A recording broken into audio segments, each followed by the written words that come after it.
तीन सवाल मैं दरअसल इस चर्चा में इस पैनल के सामने रखना चाहता हूं। पहला सवाल, क्या उत्तर प्रदेश में 18.70% वोटर्स का नाम कटना क्या बड़ी गड़बड़ी के संकेत है? क्योंकि उसमें हर तरीके के लोग नजर आते हैं, जो शिफ्ट हो चुके हैं, जिन्होंने फॉर्म नहीं भरा है, जिनका मैपिंग नहीं हो पाया है और जो पाए ही नहीं गए वहां पर जाने के बाद, तमाम तरीके के लोग इसमें नजर आते हैं। तो उस पर भी सवाल पूछना लाजमी है। दूसरा सवाल कि क्या एसआईआर प्रक्रिया में चुनाव आयोग पर मनमानी करने का टीएमसी का आरोप सही है? क्योंकि टीएमसी कहती है कि असंवैधानिक तरीके से चुनाव आयोग दरअसल वहां पर प्रक्रिया लागू कर रहा है। हालांकि बंगाल के भीतर सिर्फ 56 लाख नाम कटे हैं ड्राफ्ट लिस्ट में, जबकि उत्तर प्रदेश का 2.88 करोड़ का आंकड़ा हम देख सकते हैं। और तीसरा सवाल, क्या बंगाल में अमर्त्य सेन, मोहम्मद शमी जैसी शख्सियतों को नोटिस भेजना गलत है? क्योंकि चुनाव आयोग ने उनको भी नोटिस भेजा है कि आप तो वहां पर पते पर नहीं मिल पाए।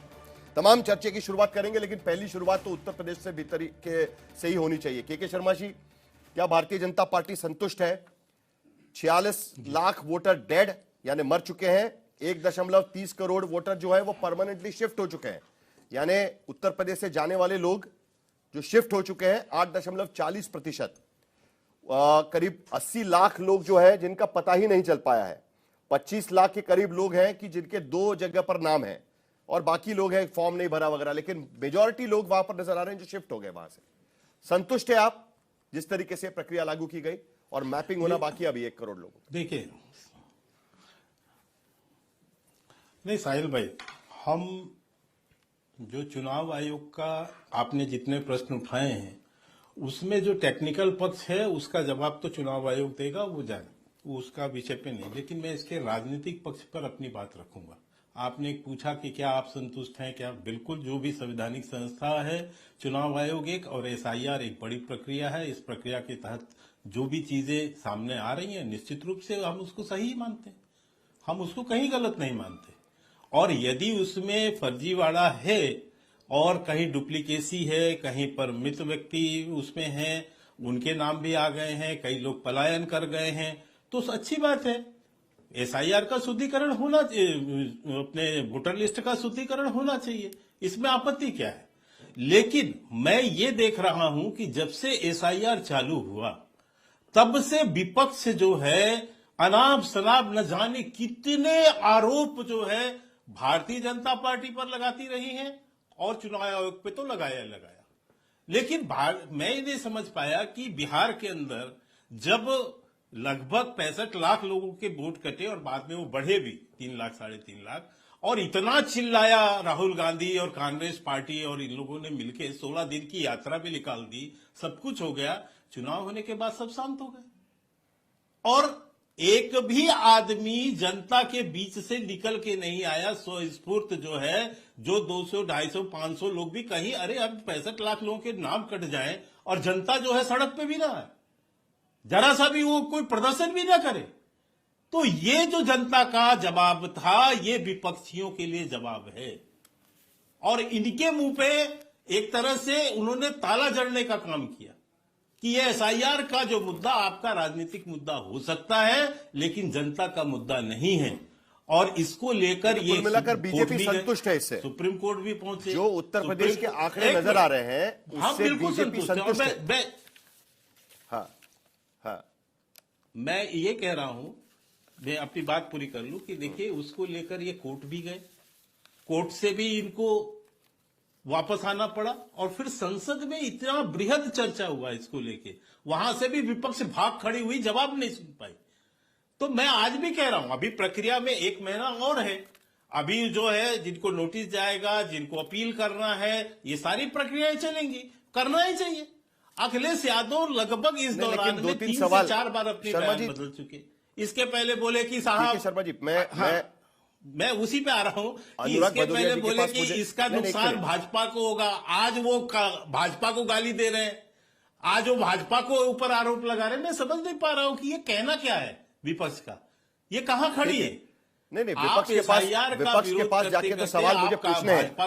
अनुराग भदौरिया इस चर्चा की शुरुआत करेंगे विपक्ष की तरफ से। जी। लेकिन एक सवाल शर्मा जी मुझे आपसे पूछना बहुत जरूरी है। कुछ तस्वीरें अगर है हमारे पास तो हम चलाना चाहते हैं, क्योंकि जब एसआईआर की प्रक्रिया उत्तर प्रदेश के भीतर चल रही थी ना, तब हम देख रहे थे कि अचानक जिस तरीके से वो मुंबई या बाकी शहरों में ड्रंकन ड्राइविंग का चेकिंग होता है ना, उस तरीके से बांग्लादेशी वोटर्स का चेकिंग चल रहा था। किसी का आई कार्ड चेक करो, आपके नेता, मेयर, वो सारे लोग चेक कर रहे थे। कितने बांग्लादेशी मिले इसमें, जरा वो भी बता दीजिएगा। दूसरी बात, बंगाल के भीतर आरोप लगाया जा रहा था कि बोगस वोटर्स के नाम पर वहां पर जीत कराते हैं। उत्तर प्रदेश में 2.88 करोड़ लोगों के नाम कट गए हैं ड्राफ्ट लिस्ट में। 3 चुनाव जीते हैं आप वहां पर। जी जी जी जी। और बंगाल में सिर्फ 56 लोगों के नाम कटे, 56 लाख लोगों के नाम कटे। अरे तो हम कह रहे हैं कि जो भी शुद्धिकरण हो रहा है हम उसके पक्ष में खड़े हैं। हमने तो आज तक कोई प्रश्न नहीं उठाया, न चुनाव आयोग पर प्रश्न उठाया, न चुनाव आयोग के इस SIR की प्रक्रिया पर प्रश्न उठाया। जो वो संवैधानिक रूप से जो कार्य कर रहे हैं हम उससे सहमत हैं। वो एक संवैधानिक संस्था है, उसका काम है उसको वोट का शुद्धिकरण करना, उसमें आपत्ति क्या है। मैं इसलिए कह रहा हूं कि जब भी कोई सरकारी संवैधानिक संस्था अपना काम करती है तो उसको काम करने देना चाहिए। जहां पर कुछ अनलीगल होगा तो बात अलग है, उसके लिए आवाज उठ सकती है, लेकिन अभी हमको कोई प्रक्रिया में ऐसी खामियां दिखती नहीं है तो हम ये कहते हैं कि भैया हम बिल्कुल साथ हम खड़े हैं। अब विपक्ष जो है चुनाव आयोग के अलावा, मेरा विरोध, मैंने कहा कि चुनाव आयोग का जो टेक्निकल पक्ष है वो जवाब देंगे, लेकिन आप उसको लेके भाजपा के ऊपर जो आरोप लगाते हो, जो आप भाजपा लेकिन को शर्मा जी, मैंने सवाल तो आपके चीजों पर पूछा है। आपके नेता जिस तरीके से गाजियाबाद के भीतर, लखनऊ के भीतर आई कार्ड चेक कर रहे थे कि भाई ये बांग्लादेशी है कि नहीं है वगैरह, वो सब भी तो चल रहा था ना, उसका क्या नतीजा निकला, वही तो मैं पूछ रहा हूं। आज तो ड्राफ्ट लिस्ट भी आ गई है। और बड़ी इंटरेस्टिंग बात, मैं ये कह रहा हूं, और बड़ी इंटरेस्टिंग बात मैं आपको बताता हूं, सबसे ज्यादा नाम कहां कटे पता है? लखनऊ के भीतर, कानपुर के भीतर, मेरठ के भीतर, प्रयागराज में, गौतम बुद्ध नगर में। और सबसे कम नाम कहां पर कटे हैं? जो मुस्लिम बहुल इलाके हैं, मुरादाबाद, रामपुर, बिजनौर, सहारनपुर, मुजफ्फरनगर। आपने चेकिंग कहां पर की, नाम कहां पर कटे हैं? यही तो मैं आपकी चीज पर सवाल पूछ रहा हूं। चुनाव आयोग पर तो हम लोग सवाल पूछते रहेंगे, आपका इसका जवाब दीजिए, फिर अनुराग भदौरिया बात करेंगे। जी, पहले तो मैं पहली बात तो आपको क्लियर कर दूं कि ये वोटर का शुद्धिकरण है, ये NRC की ना प्रक्रिया है, ना किसी को बांग्लादेशियों करने की। ठीक है, इसके साथ कोई आइडेंटिफिकेशन हो रहा है और आइडेंटिफाइड हो रहे हैं कि कुछ बांग्लादेशी है या कुछ है, तो उस पे जो है राज्य सरकार कार्रवाई करेगी, उसको ढूंढ के। अनुराग भदौरिया उसका एक अगला कदम क्या कि उसके आधार पर वो राज्य में एक दूसरी बात अपना चालू कर सकती है, लेकिन ये कोई NRC की प्रक्रिया नहीं है। इस गलत फहमी में नहीं होना चाहिए। यही भ्रम फैलाने की कोशिश हुई। अखिलेश यादव घूम घूम के लोगों को भ्रम फैलाने की कोशिश हुई। 2.88 करोड़ लोगों के नाम ड्राफ्ट लिस्ट में कटे हैं। समाजवादी पार्टी को डर था कि उनके वोटर्स के नाम कटेंगे। मैंने आपके सामने पूरे नंबर्स रखे हुए। अनुराग भदौरिया, समाजवादी पार्टी की पहली प्रतिक्रिया इस पर क्या रहेगी, और जो बीजेपी अब कह रही है? देखिए, बहुत सीधी सी बात है। आपने बार बार बीजेपी की प्रवक्ता महोदय से पूछा, लेकिन वो जवाब नहीं दे पाए। यही सवाल मेरा सबसे पहले यही सवाल था कि उस समय घुसपैठिए की बात कर रहे थे, तो ये बता देते कि कितने घुसपैठिए पाए गए, जो घुसपैठिए निकले उनका भी आंकड़ा दे देते लगे हाथ। दूसरी बात, पहले आपने 2024 में जब यहां पे 15 करोड़ 35 लाख वोटर थे, अब घट के 12 करोड़ 55 लाख वोटर रह गए। अब सवाल यह है कि 1 करोड़ 17 लाख वोटर स्थानांतरित हो गए। वो क्यों उत्तर प्रदेश छोड़ के चले गए? वो रोजगार की तलाश में उन्हें दूसरे प्रदेशों में क्यों जाना पड़ा?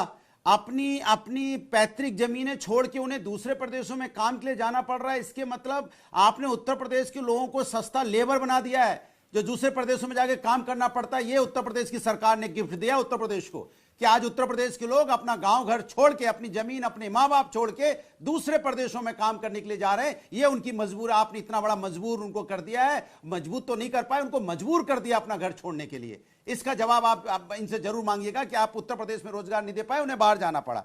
दूसरी बात, इनका आंकड़ा मान लिया जाए, कहते 46 लाख लोगों की मौत हुई है।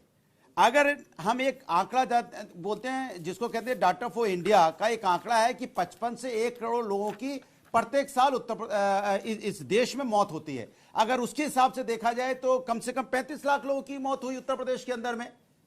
तो ये 46 लाख कैसे ले आए, मुझे ये जानने की जरूरत है। ये भी कहीं ना कहीं संदेह के घेरे में जाता है। फिर कहते 25 लाख लोग अपने यहां मिले नहीं, हम गए वो मिले नहीं कि आपने खोजा नहीं कि कौन लोग थे। ये भी तो आपको बताना पड़ेगा ना कि मिले नहीं मतलब एक लिख दिया मिले नहीं तो फिर आपकी जिम्मेदारी क्या होती है? मैं तो आपसे तभी कह रहा था कि बीएलओ आपके बीएलए भी तो जाते होंगे ना उनके साथ में ढूंढने के लिए। उसी की बात क्या, वही कह रहा हूं, बीएलओ पे इतना प्रेशर उन्होंने बना दिया था कि बीएलओ बेचारे सुबह से लेकर शाम तक भागते रहे। बीएलओ की मौत भी हुई, उन पे इतना हैवी प्रेशर था कि वो हड़बड़ी में गड़बड़ी होने के पूरे चांसेस रहते हैं। आप ये अच्छी तरह जानते हो। ये हड़बड़ाहट की क्या जरूरत थी? हमारे यहाँ तो 1.5 साल पहले अभी चुनाव बाकी था और आप इतनी जल्दी कि 3 महीने में हमें एसआईआर खत्म कर देना है, ये कौन सा विचार था? मैं नहीं समझ पाया। अगर 6-7 महीना भी ले लेते तो उसमें दिक्कत क्या? आपका जो आरोप था कि पीडीए वोटर्स के नाम कटेंगे, आपके वोटर्स के नाम कटेंगे, तो ये तो बने आपके सामने नंबर्स भी रख दिए कि सबसे कम नाम कहां पर कटे हैं, तो मुस्लिम बहुल इलाकों में मुरादाबाद, रामपुर, बिजनौर, सहारनपुर, मुजफ्फरनगर, इन इलाकों में नाम सबसे कम कटे हैं। सबसे ज्यादा कटने वाले नाम तो लखनऊ, गाजियाबाद, कानपुर, मेरठ, प्रयागराज यहां पर है। तो आपकी भी जो समस्या थी पूरी एसआईआर को लेकर सवाल थे, उसका जवाब भी यहां पर मिल रहा है। देखिए, आप सवाल यह है कि आप सवाल राजनीतिक पूछ रहे हो। हम राजनीतिक जवाब नहीं दे रहे हैं, सामाजिक जवाब दे रहे हैं। हम सामाजिक जवाब दे रहे हैं और राष्ट्रवादी जवाब दे रहे हैं कि मुझे राष्ट्र से प्यार है। राष्ट्र में कोई व्यक्ति हो, चाहे हिंदू हो, मुस्लिम हो, सिख हो, ईसाई हो, अगर वोट से वंचित रह जाता है तो यह चिंता का विषय हमारे लिए होता है। समाजवादी पार्टी एक ऐसी राजनीतिक पार्टी है जो सभी जाति, सभी धर्मों का ख्याल करने वाली पार्टी है। हम राजनीति के लिए ऐसी बातें नहीं करते। हो सकता है भारतीय जनता पार्टी राजनीति के लिए धर्म का इस्तेमाल कर सकती है, धर्म में आस्था का विषय, या धर्म के नाम पे राजनीति करे या जाति पे करे। हम वो लोग हैं जो समाज को आगे ले जाने की बात करते हैं और राष्ट्र की बात करते हैं। वोट, मतदान, जो मत का अधिकार सबको मिलना चाहिए, चाहे किसी भी जाति धर्म का हो, किसी भी जाति धर्म का, उसको मत का अधिकार मिलना चाहिए। इसके पक्ष में हमें,